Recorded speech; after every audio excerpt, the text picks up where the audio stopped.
We are back with another episode of Bully Ball. I'm Jason Aponte, joined as always by Steph Sanchez. Steph, I feel like I haven't spoken to you in a week. No, we I talk a know. lot. I'm like That- you say that like every week. Like, "Phil, I haven't spoken to you in a long time." It's like, come on, man. We talk we talk all the time, right? Like Steph will send me a text of something that she finds funny or she something knows I'll find Drewski. funny. A meme of Drewski, exactly. For you guys that don't know, he's a popular internet comedian. I had a conversation with somebody when we were talking about writing articles, and when you're talking about things, I believe it's called the grandma rule, and I think we need to start putting that into our podcast as well too. When we reference something, I think we do need to explain to everybody Mm, what we're referencing because they may not know what that is. that's true. That's a good point.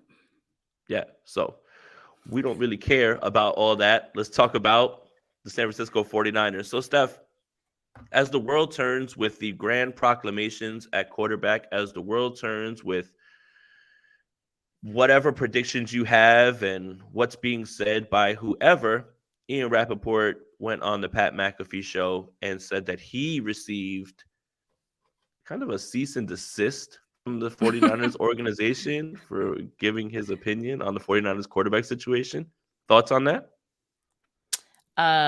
Good. For one, for one, Good. I'm like, all right. I tweeted about this yesterday, and I was like, it's irresponsible for guys like Rappaport, Schefter, all these guys who are known to break news. Almost everything they say, like you kind of take it as like some kind of report.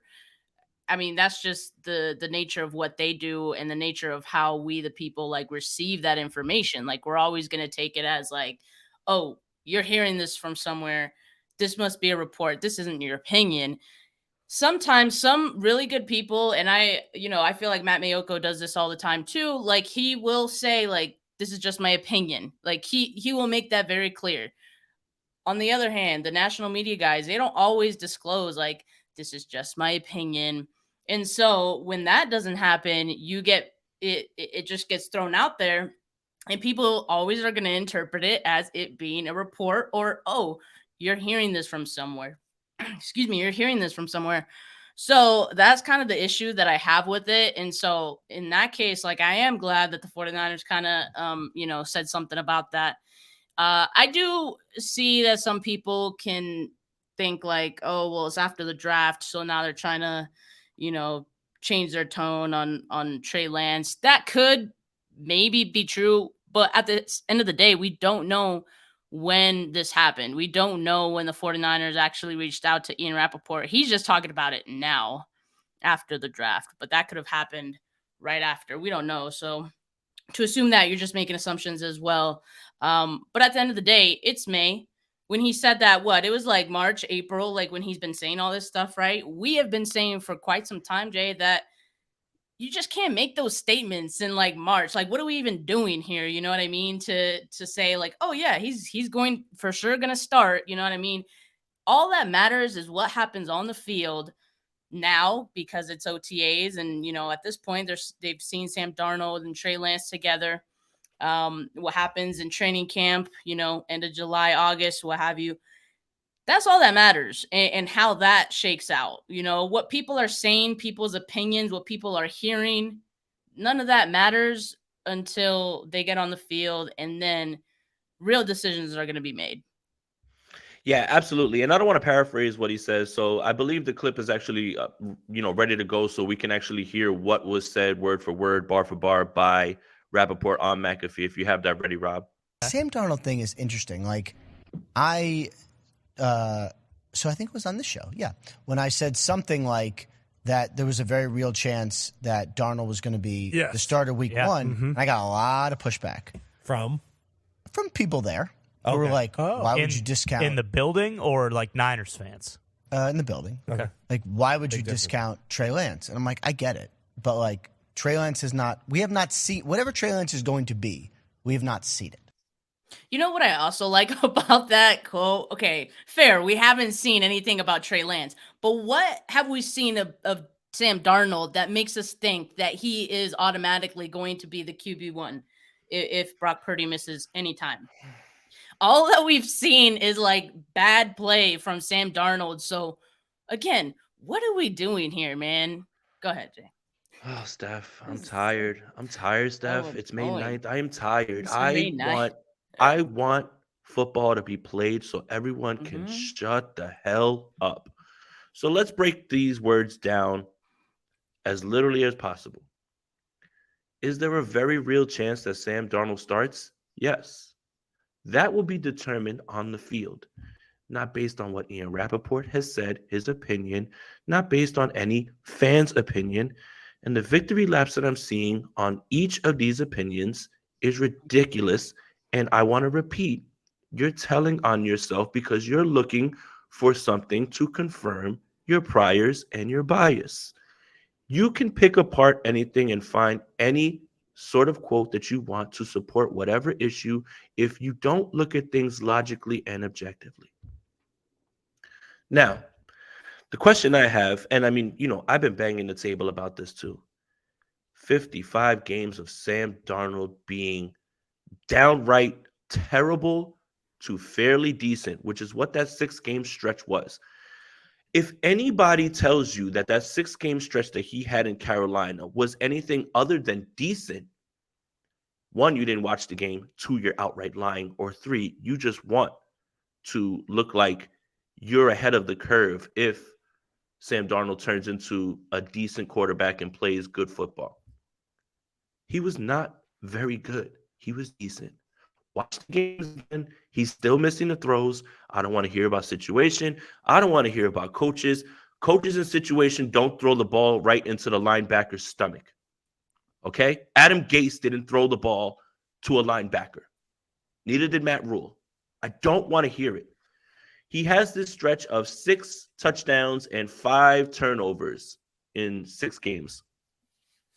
And in 2 of those games, he had 0 turnovers. Steph, I'm not a mathematician, but that would imply that in 4 games, he had 5 turnovers. That's not good. I don't know where this narrative came from. I do know where this narrative came from. Do you want to know where this narrative came from, Steph? My favorite stat of all time. QB wins. Oof. The Panthers won games, and you assumed that it was on the back of Sam Darnold. He was the starting quarterback in those games. But if you watch the games and watch the film, he's still that same guy. The one thing that I saw that was a little bit different was Ben McAdoo really took away a lot of deep reads, made sure that he put him in a space where he can throw the ball intermediate to DJ Moore, who had a hell of a 6-game run, by the way, Shi Smith, those guys. Also, Deonta Foreman was very good for them running the football. They ran the ball a lot. None of that is brought up, though, with Sam Darnold in those 6 games. It's always he was electric in those 6 games. And what he's put on tape in those 6 games, Trey Lance has never done. Yeah, he's never played 6 games either. Geniuses. Okay. I'm just, the problem is the people who get, and we got breaking news, the Dolphins just signed blocking tight end Tyler Kroft. Sorry, had to just throw it out there. Blocking tight end. All right, sorry. The thing is, when you think about, this is the part 49er fans get all into a tizzy about. And this is what you were talking about earlier, Steph. Reports, they have a certain feel to it. I've spoken to people, boom, boom, boom. I took Rapoport's first initial statements about Sam Darnold as nothing more than an opinion. And this feels like more of a report because he's saying that people from the building are speaking to him. I want to say this. Victory laps on either of these reports, opinions, whatever, are stupid. On May 9th, you know how this job is going to be won? If Brock Purdy's not ready to go? On the field.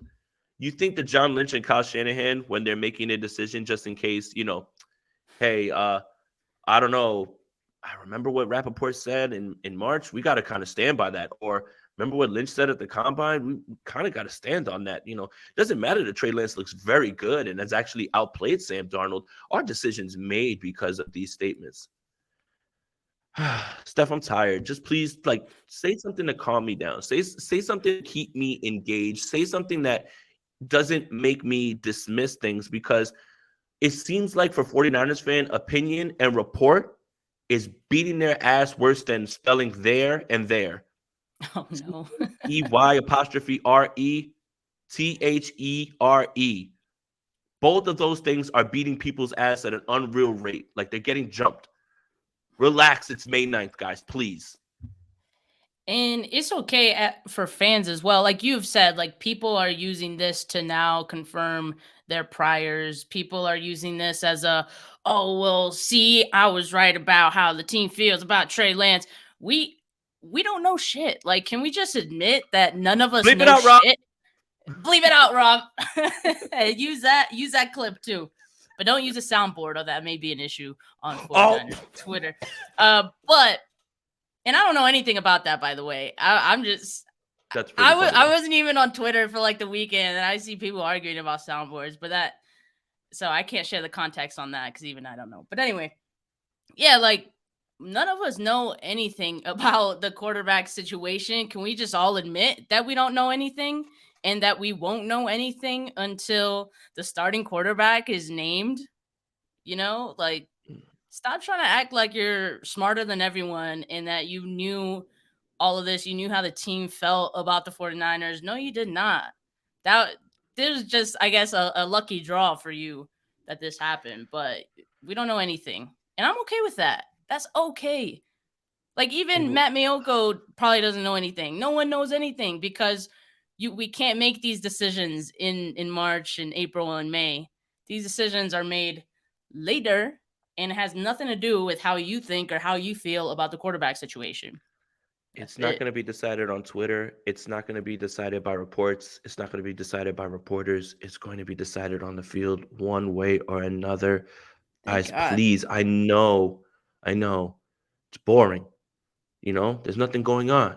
I get it, right? Even though there's a lot going on, you can look at the draft picks that you have. You can look at potential free agents that you could sign. But yet here we are discussing a hypothetical about something that cannot be determined on May 9th and will only be determined if, first of all, Purdy isn't ready to go in week 1. Right. And then, which we also don't know. We also don't know when he's going to be ready. And that's okay, too. Like, stop.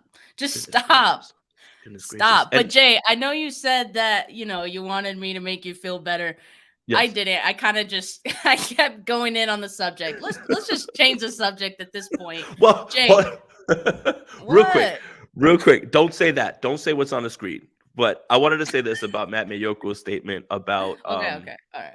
About Sam Darnold and being the most talented thrower of the football in 49ers history. I have a lot of respect for Matt Maiocco. He's been nothing but nice to me. I have learned a lot from him. He's somebody who I look up to. Anytime that I've ever spoken to him, he's been super gracious with his time, has answered all the questions, everything.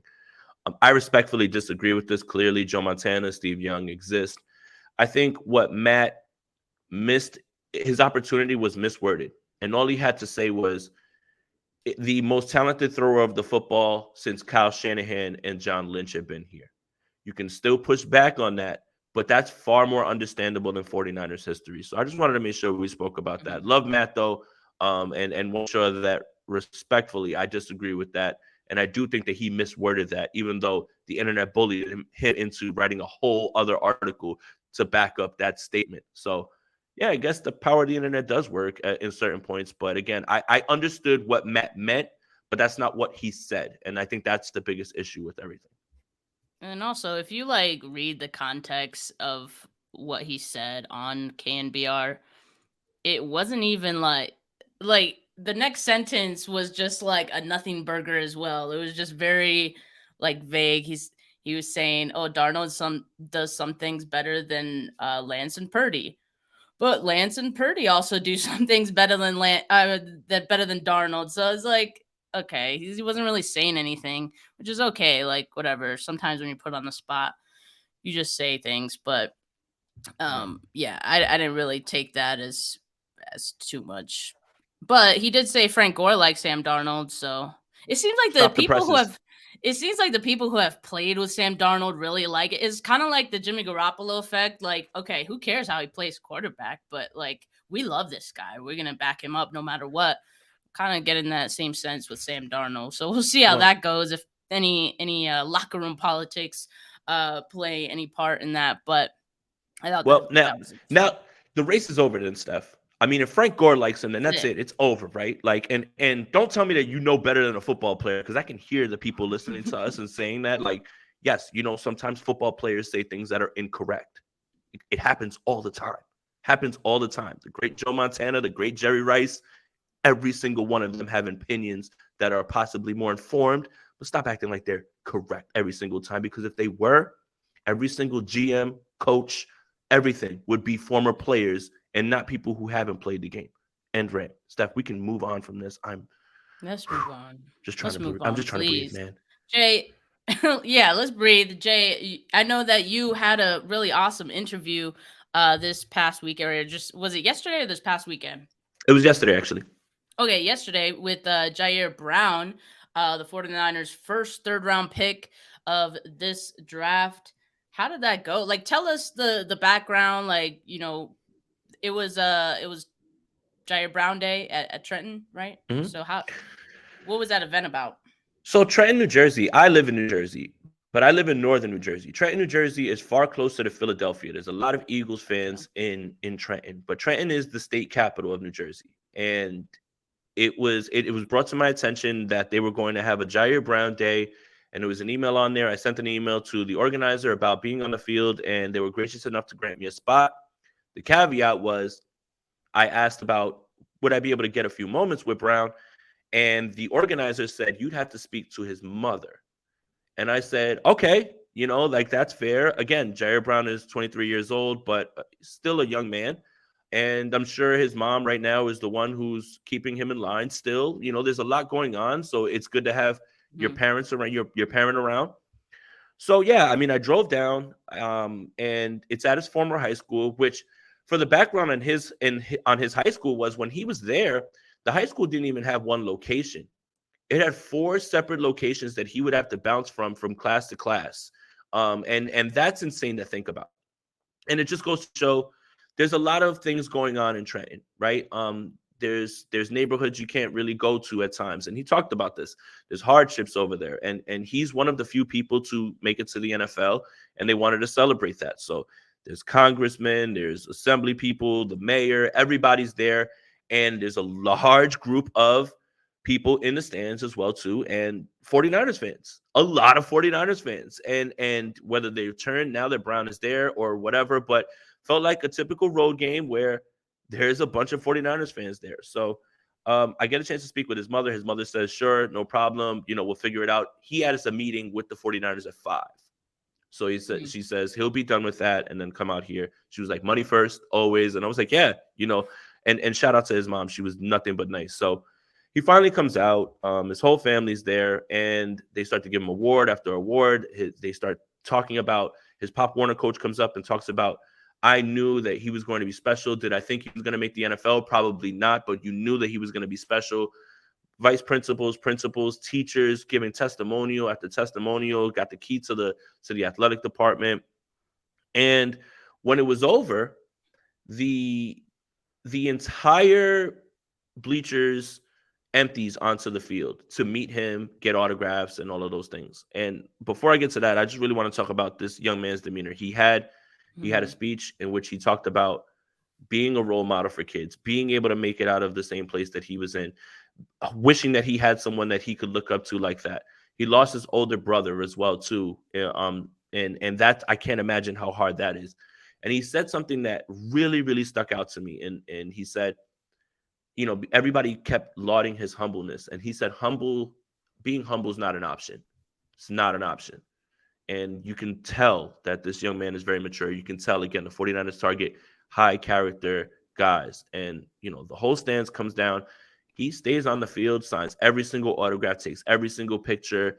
But it felt like he knew everybody that was there. And he's like, someone would come up and he's like, where's your cousin? Or where's your brother? You're missing someone.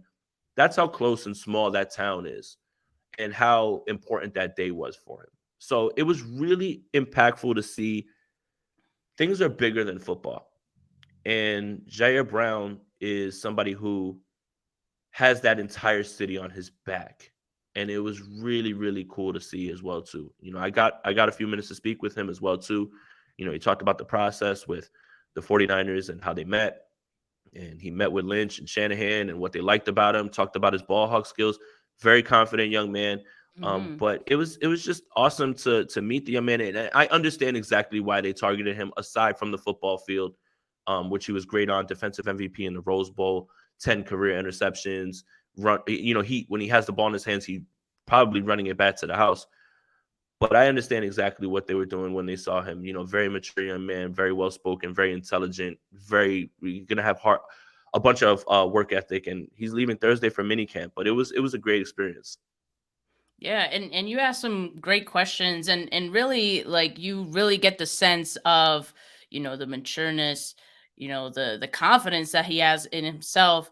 And Jay, I think, like, I read the entire like interview and whatnot, but I think the video that you posted, I think brings that out even more, because you see his face, you hear his voice, and that's on your YouTube channel. So the article is on Niners Nation. If you want to watch the video, that's on Jay's YouTube channel.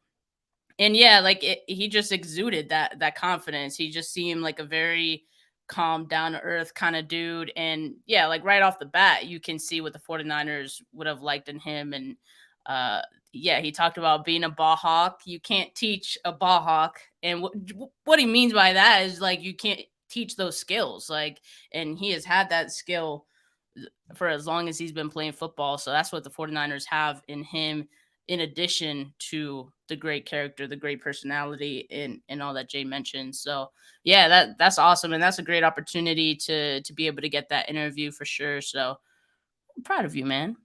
Thanks, Steph. I mean, we're all doing good work out here. If a 49ers player is from New Jersey and I have an opportunity, I've got to make it happen. We have to do a little bit more work to make sure we dig in a little bit more. But yeah, his mother, shout out to Joy. She was so nice when he was surrounded.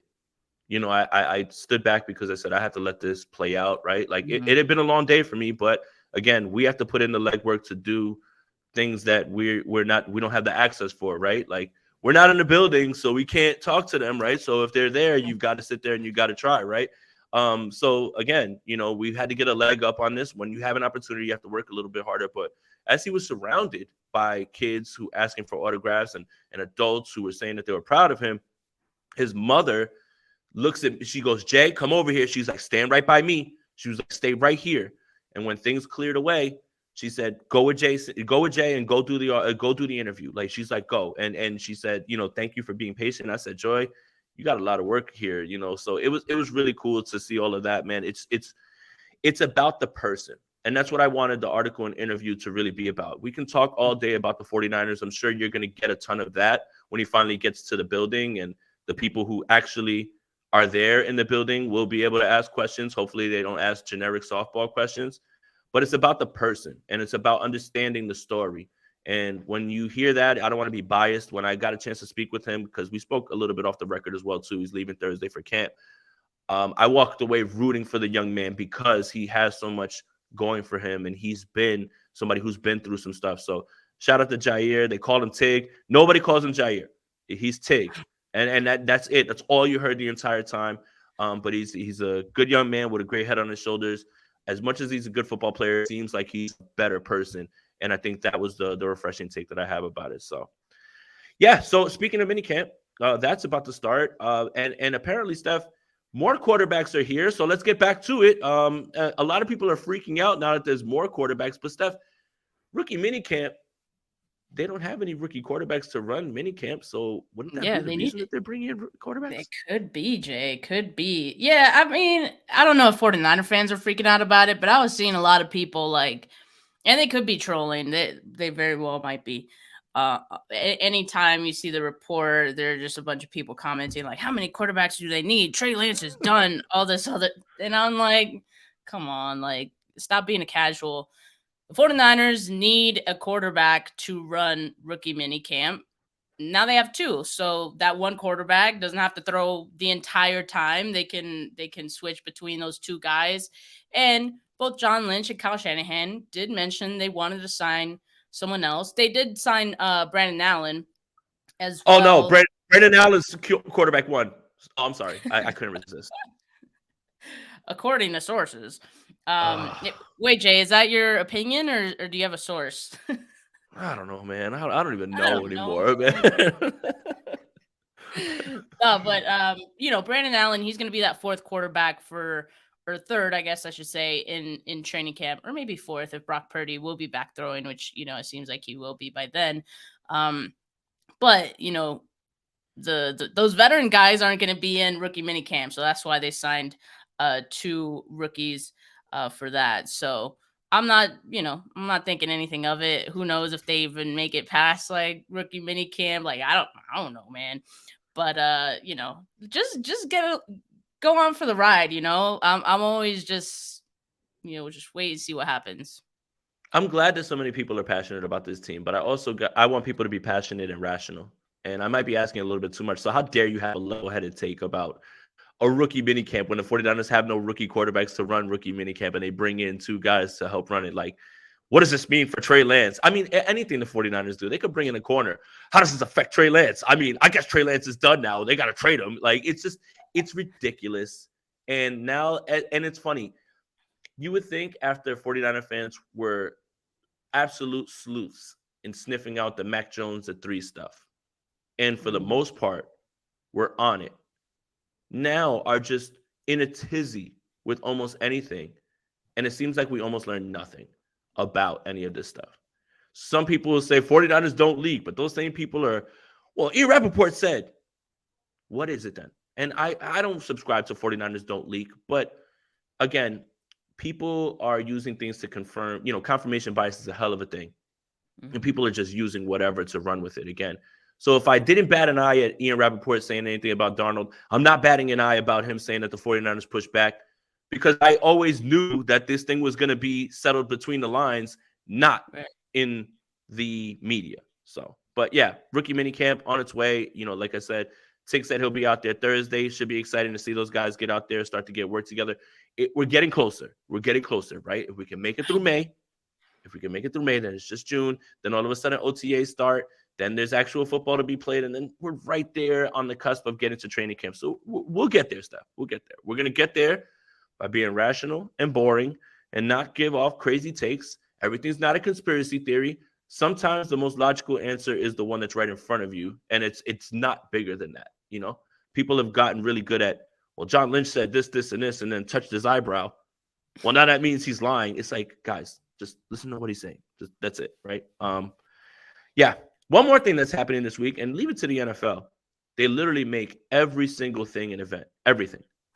Thursday, schedule release. Now, this schedule release feels a bit grander because certain games are going to be announced on Fox and Friends. Certain games are going to be announced on Good Morning America. Certain games are going to be announced on the actual schedule release. Like, you have to watch almost 4 different programs on 4 different channels if you want to understand when the international games are, when there's a Black Friday game now as well too. Which, what time are you scheduling this? Because I got to be in front of my laptop shopping, by the way. And I did like this one little schedule nugget that came out. Not every team is going to get a primetime game, and I just want to say thank you, because everybody always says, well, I don't care. Give me more football. Everybody loves football until it's the 1-12 Chicago Bears against the 1-12 Washington Commanders on Thursday. And you're literally like the guy from A Clockwork Orange putting toothpicks on your eyes so you can look and watch and keep yourself awake. But, Steph, I'll ask you this. The 49ers list of opponents has been out for some time. We obviously know that this is the NFC West. Mm-hmm. What's your ideal game 1? For the San Francisco 49ers? I don't know, man. Ever since the NFC Championship game, the way that ended, I was like, I feel like it would be the perfect week 1 game and on prime time. But at the same time, we'd be back at square one if Brock Purdy is not starting that game. You know what I mean? So maybe they want to wait a little bit for that one just to be Sam sure. Darnold's going to cook them. I mean, Brandon Allen. I mean, anybody but Trey Lance. Oh, I'm sorry. Am I doing this right? Someone's gonna take that literally. They're gonna be like, he's a Trey Lance hater. If you're taking that literally, you don't know me and don't listen to this show. And also get a grip. But go for it. Get a grip, pal. No, but I think that might be one of the better options. I think. I mean, Cowboys certainly as well would be another good one. I mean, that always draws a lot of viewership. So And it would be also a what is that called? A rematch of the playoff game. So that might be good. Seahawks as well. Seahawks, they've had a great offseason. So what better way to kind of test how their offseason has done than a week 1 game? Yeah, have them play week 1 actually before they've gotten everything kind of figured out. They might still be a little, some new things going on. They're still trying to click. Week 1. Seahawks, 49ers, week 1. Do it. Lock it in. Lock it in. It's done. A week 1, though, is going to be tough for everybody, right? Like, that's always the wonkiest week of football. Teams are still figuring out. And the 49ers, and the 49ers and Kyle Shanahan. 4 weeks. Right. Forget and the about 49ers and Kyle Shanahan, because they don't really play much in the preseason, week 1 feels like an extra preseason game. So if the Philadelphia Eagles won the Super Bowl and Brock Purdy was fully healthy, ready to go and everything, then I would have loved to have been there Thursday when they get their rings, all that stuff, and run it back that day. That would have been electric to open the season. But it might be Brandon Allen, Sam Darnold. It might be Jake Moody. Anybody but Trey Lance, basically, is what so many people tell me. Starting at quarterback. I've got a funny one for you. You ready? Go for it. You go back to Minnesota. You get Kirk Cousins one more time, and you avenge the 2018 game, the 2018 game in which Jimmy Garoppolo threw a pick 6, George Kittle dropped a pass. They were still very close in that game. One of Jimmy's best throws ever, too, was that Dante Pettis one, too. Alfred Morris gets stuffed at the goal line. Let's get some revenge. And, Kyle gets to see his buddy one more time. So that would be a good week 1 game as well, too. I'm kind of with you. Give me somebody else aside from, like, Dallas, the Eagles, the Ravens, the Bengals. I want to see those games down the line when the 49ers have everybody at full strength and have things figured out. Week 1 is going to be a weird week. I think everybody's going to be starting football regardless, but that would be pretty interesting if they ran it back in Minnesota one more time, given the Kirk Cousins, Kyle Shanahan connection. So let's just say, though, going back to the Seahawks, let's just say if that was the week 1 game, would you want that to be home or away? I don't really want to play them. I mean, that early. I mean, look, again, who the hell is going to be the starter? What is this team going to be like in terms of shape and everything as well, too? You can say the same thing for Seattle, but I know for a fact Seattle's improved their team as well, too. Again, divisional games, those are games you can't mess around and kick away on week 1. And I understand, whatever. They're just going to make the schedule however they are. Give me someone out of division week 1. Give me someone that I think the 49ers can beat even when they're not playing their best, even though I think that about Seattle as well, too. But those games, I need the 49ers to be clicking when I see them against Dallas, Seattle, the Bengals, the Ravens, the Eagles. Those are teams that are going to be in the playoffs. So that's kind of where my head is at. So give us the Cardinals week 1. Let's make things easy. Let's have some fun. Kyler Murray's not going to play. They're damn terrible. Well they're not going to do that. Give us the Cardinals. Give us the Cardinals week 1. Let's have some fun. Let's avenge 2020's week 1. That empty stadium in that game in which, whatever. I don't even want to remember that game. That game makes me sick. But yeah, give us them. No Kyler Murray. Whoever the hell the quarterback's going to be. Colt McCoy. Don't care. Let's start the year off right. And if the 49ers do stumble like they usually do offensively, then they can still get away with it because Arizona's downright terrible. Okay, hopefully they're listening. I doubt it.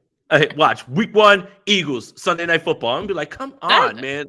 That's what I'm thinking they're gonna do, but like, it would make no sense if for sure Brock Purdy is not gonna be playing week 1. Like, I mean, you're back at square one. If he's not, it's a repeat of NFC Championship game. If he's not, watch your back, Philly. Here comes Sam Darnold, and he's the greatest of all time. Like, so you're in trouble now. Steph, my facetiousness is wearing off right now at this point. My sarcasm meter is very low at this point, so probably a good place to end this.